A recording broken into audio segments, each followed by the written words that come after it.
Hey guys, what's up? I figured I'd do my first video in my bed because this is where people wake up every day in America. And I'm not to say that I'm waking up now to what's going on since George Floyd's been murdered. I feel that there should be a voice for people like me. And there's no voice for people like me. We come home and then we see our kids, and then we look in the mirror, we see the color of our skin. And we look also when you look in the mirror, I think a lot of people fail to understand. We don't just see skin color. I don't see a black guy when I look in the mirror. I see myself and I see all my life experiences leading up to that moment. And I feel a lot of that gets um, excluded when people talk about Black Lives Matter, or when people talk about justice for certain individuals, or people talk about systemic racism or systemic inequalities. I think a lot of that gets pushed aside and it just becomes black and white. Life, if you go to college or if you go to grad school like I have, you realize as a kid growing up, everything's white and black. The world is white and black, mainly good or evil. I look at my kids now, and that's how I see the world, and that's how I saw the world. You start working professionally with different people, and you see that there's more to white and black in the world. There's more to yourself and the other in the world. There's a lot of in between. There's a lot of history that needs to be discussed, and that's what I want to do with this channel.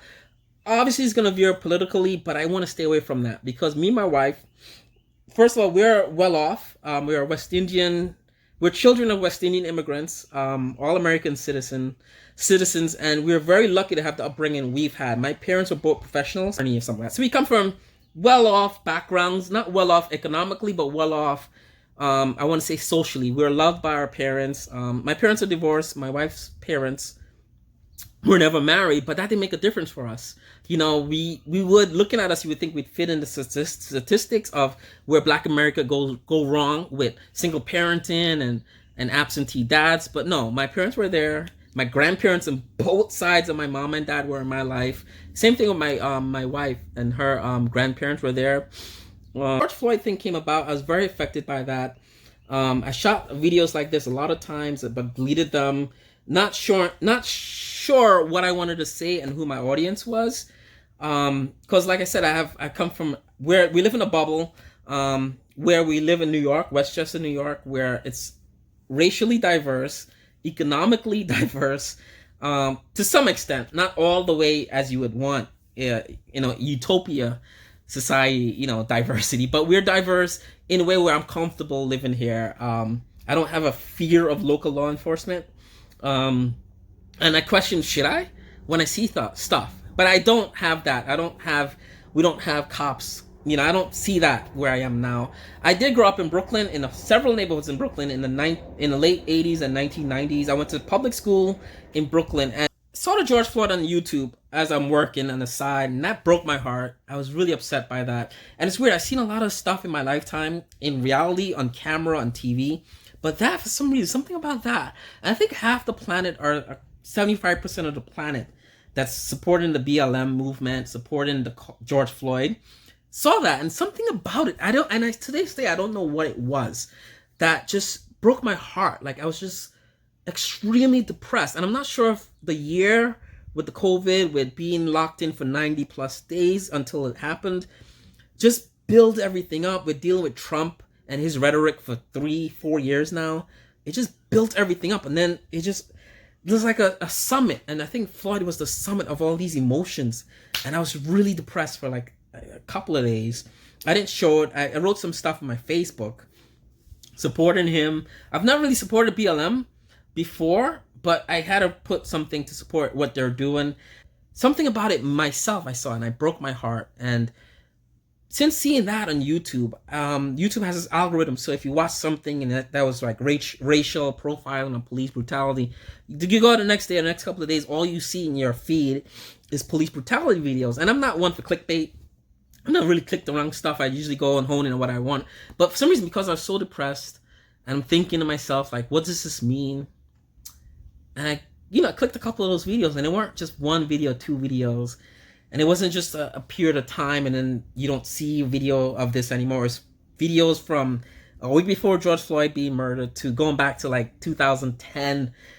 Since cell phone cameras have been around, videos have been on YouTube. And a lot of them don't make the news because the black person or the person of interest doesn't get killed by the police, luckily. But you could look at this and it's almost like watching those movies where like you're like, shit, like one more inch or one more like a look or a wink, it would have went the other way. And you see a lot of these. And I know these Brexit guys and this the Candace Owen people would say police have only shot 9 unarmed black guys in 2019. They throw these facts out. That's what these people like to do.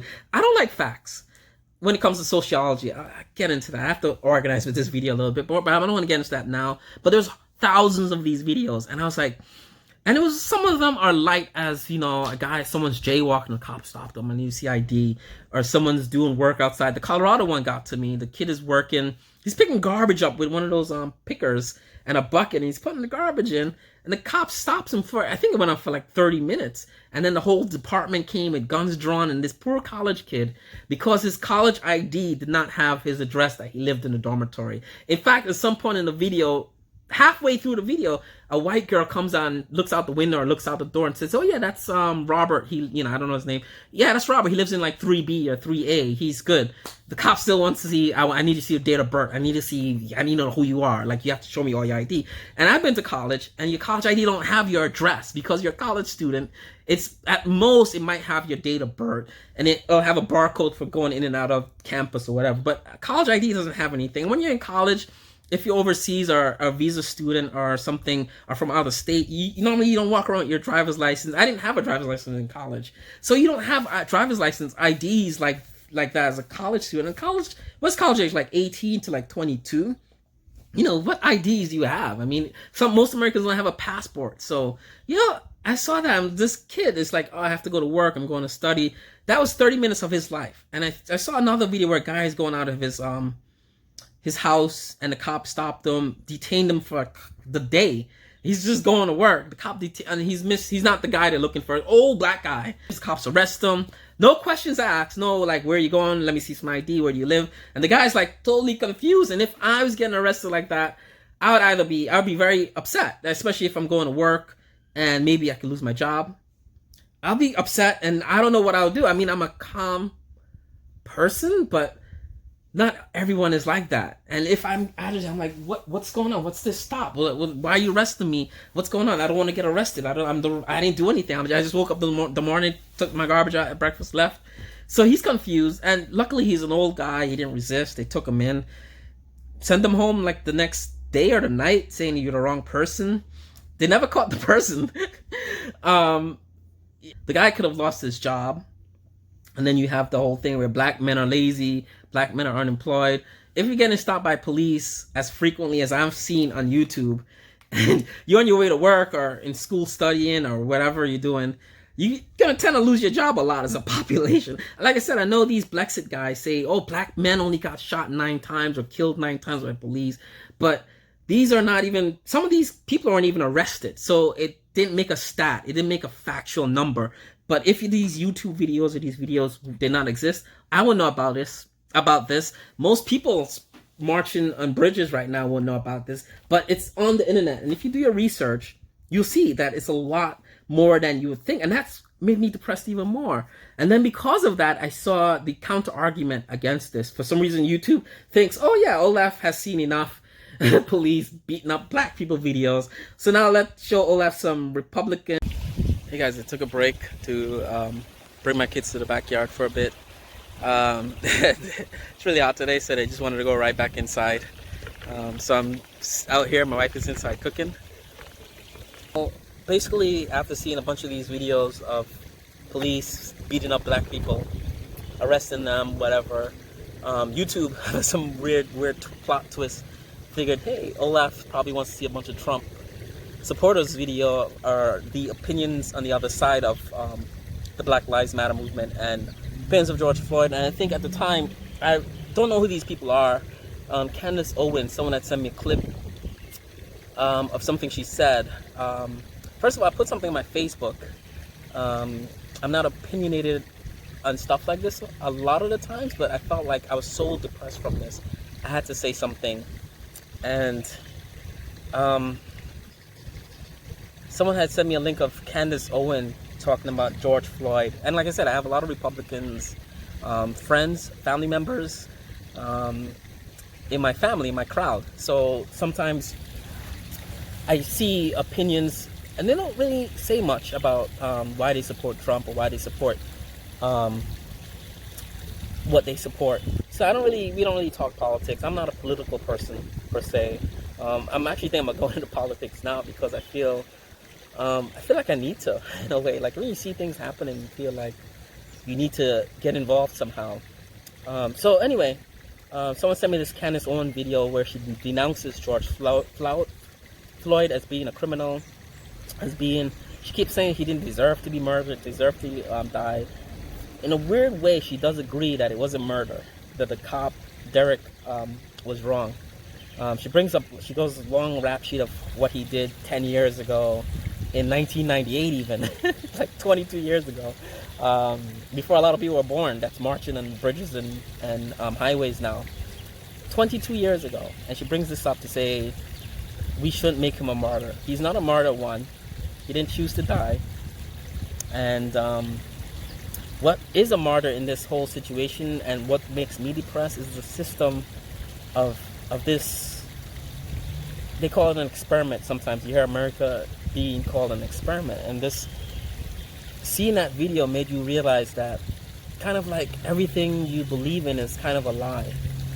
Someone could actually just die like that in broad daylight. And the person doing this knows that there's going to be no consequence to his actions. Just don't care. I don't care if George Floyd raped the Queen of England, raped your mother, your grandmother, and shot up a bunch of people in church. He didn't deserve to like that. In fact, that Dylan Booth kid shot up a bunch of people in church, and the cops took him to Burger King, got him water, got him food before even taking him to prison. So if you want to bring up white, how cops treat white people versus black people. And at the time when Dylan Booth got arrested, he got arrested with the gun, with the weapons in his car or whatever. I didn't really follow it much, but I know I was outraged to hear that the cops, in a rare case, didn't fear for their lives, arresting a guy that was armed to the teeth. The guy had so many guns in the trunk of his car, and he just killed 9 people. So the cops arrested him, took him in, and didn't fear once for their life. But an unarmed black guy, I don't care. Like I said, he could have raped the Queen of England. He could have shot up a school or whatever. They couldn't take him in peacefully without doing that. And that is why, I'm supporting Black lives. I always would have supported it, being a black male. Like I said, my experience growing up is very unique.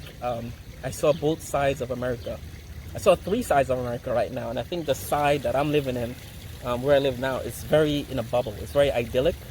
Where that we don't, like I said, we don't see police brutality in this neighborhood. We don't see racism in this neighborhood where I live. Is very diverse.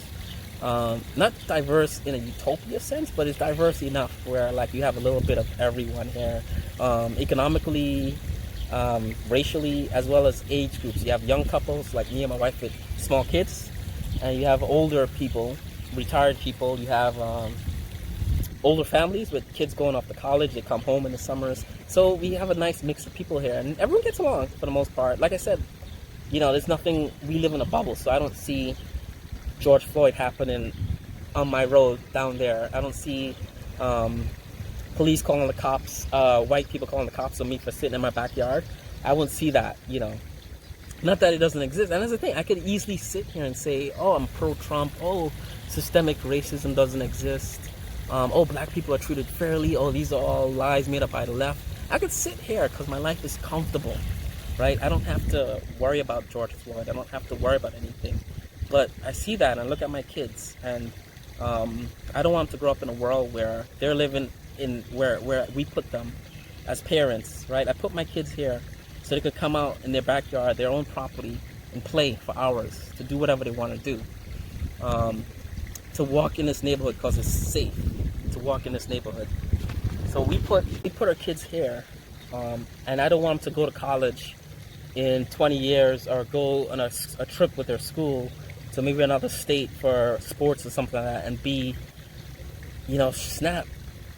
The world outside of this bubble is different. I don't want my kids to grow up like that. So they're young now, but we will teach So I tell people, I leave my house every day as a black man, but when I leave my house every day, I know people are not gonna like me on both sides. Black people might look at me and say, oh, they're bougie, oh, they think, you know, whatever. I know white people, poor white people, will look at me and saying, oh, like affirmative action took care of them, or oh, we don't like them because they have more money than us, or something like that.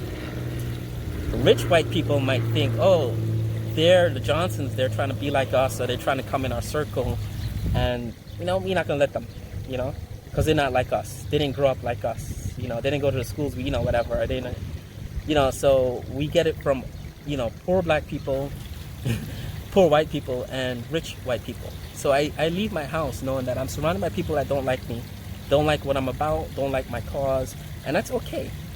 I'm happy with that as long as my family's safe and we can come home unharassed and hang out in our backyard, go to the store, go to the mall on weekends. My daughter has gymnastics, she has swimming, and in all those areas they're safe for my kids, you know. As long as that's okay, I'm okay. But I know eventually will come the time when they go off to college and, you know, they might be a minority in a different place of America, and I'm worried about that. I'm worried about my kid being in college in Colorado, and maybe he's doing work study on campus. I did work study on campus when I was in college, and the cops stop him thinking he doesn't go to that school or he doesn't have ID. You know, that bothers me a lot, and it's not. People look at sociology statistics, especially these Lexit guys and Candace Owen. There's the cop from Arizona, the ex-cop from Arizona that does the Rubin Report. And Rubin Report, he interviews a lot of these type of people where they come on the show, spit a ton of facts, saying black unemployment is this, black arrest rate is this, black pregnancy, teen pregnancy, black single parent. They throw this whole numbers down like it's hard science, like it's not going to change. It was always 10%, 9%, 6%. It's not going to change. And they're stuck in this old factual way. And I think sociology is not a hard science. Politics is not a hard science in a way. And it changes from emotion to emotion, from day to day. A year ago, 2 years ago, Black Lives Matter was a small group of black people protesting after events like Ferguson, events like a Trayvon Martin.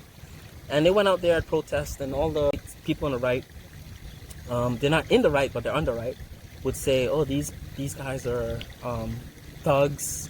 I think Trump himself called them nasty people, a group of like criminals. But these are angry people. And when I saw the George Floyd video, I was very angry and outraged.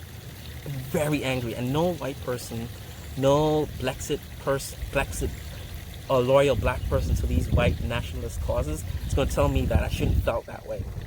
Even Candace Owens said she felt kind of a way, which is why she didn't say anything for 2 or 3 weeks or a week or something like that. Because she knew deep down, like, that shit hurt. It hurt. Because you're not seeing just George Floyd. You're seeing Dylan Booth getting arrested and being taken to Burger King, being armed to the teeth. You're seeing all these videos on YouTube, and then the George Floyd thing happens. And it's emotional. And I think Candace should have waited. And yeah, I get her point, but she should have waited until after the guy was buried. A lot of the All Lives Matters and Blue Lives Matters that are in support of police, rightfully so, you gotta wait, okay? It's not your time.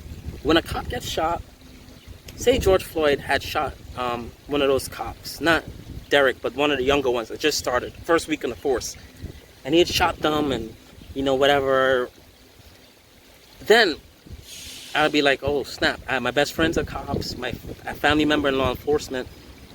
I'd have been worried for them. I would have been like, dude, I'm with you, I'm here for you guys, you know? But it didn't go down like that. So it's not the time and place for a Blue Lives Matter movement or All Lives Matter, because no, you know, George wasn't white, he's black. So you have to focus on what it is, and it's the time for BLM. It's not the time for Blue Lives or anything else. There's a time and place for everything. So next month, if a police officer gets shot, then we show our respect. And I think you have to show your respect. And by saying Blue Lives Matter and All Lives Matter, you're not showing any respect for this guy. I'm not saying he was an upright citizen. I'm not saying he was me. I could sit here, oh, every black guy in America that's 40 or 30 in a 30 should be like me.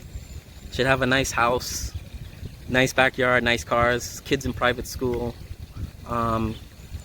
career. But I don't think that way, you know. Jay-Z is richer than me.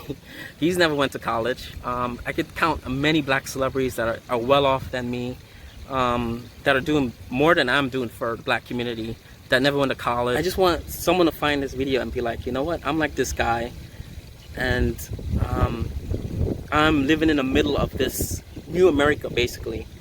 And I'm living politically in the middle, I'm living socially in the middle, I'm living economically in the middle. Like, we're considered middle class, barely. And we make $250,000 a year in my household. $250,000 a year. I think in my parents' generation we would have been super wealthy, but we're just middle class. All right, guys. I don't know where this is gonna go, but I just feel I need to put this somewhere so all the people could see it, and all the people could not even relate to me either. You could dispute me. I'd rather someone come here and teach me something I didn't know before, or say, Olaf, you're wrong about this. You know, in Utah or North Dakota, black people are treated equally when it comes to police. Or, you know, just drop something there below in the comments, or, you know, I'll appreciate it. All right, guys. Hopefully 2020, the summer is about to start, and it just gets better, at least for a little bit from here. Thanks, guys. Teach him how to shoot it.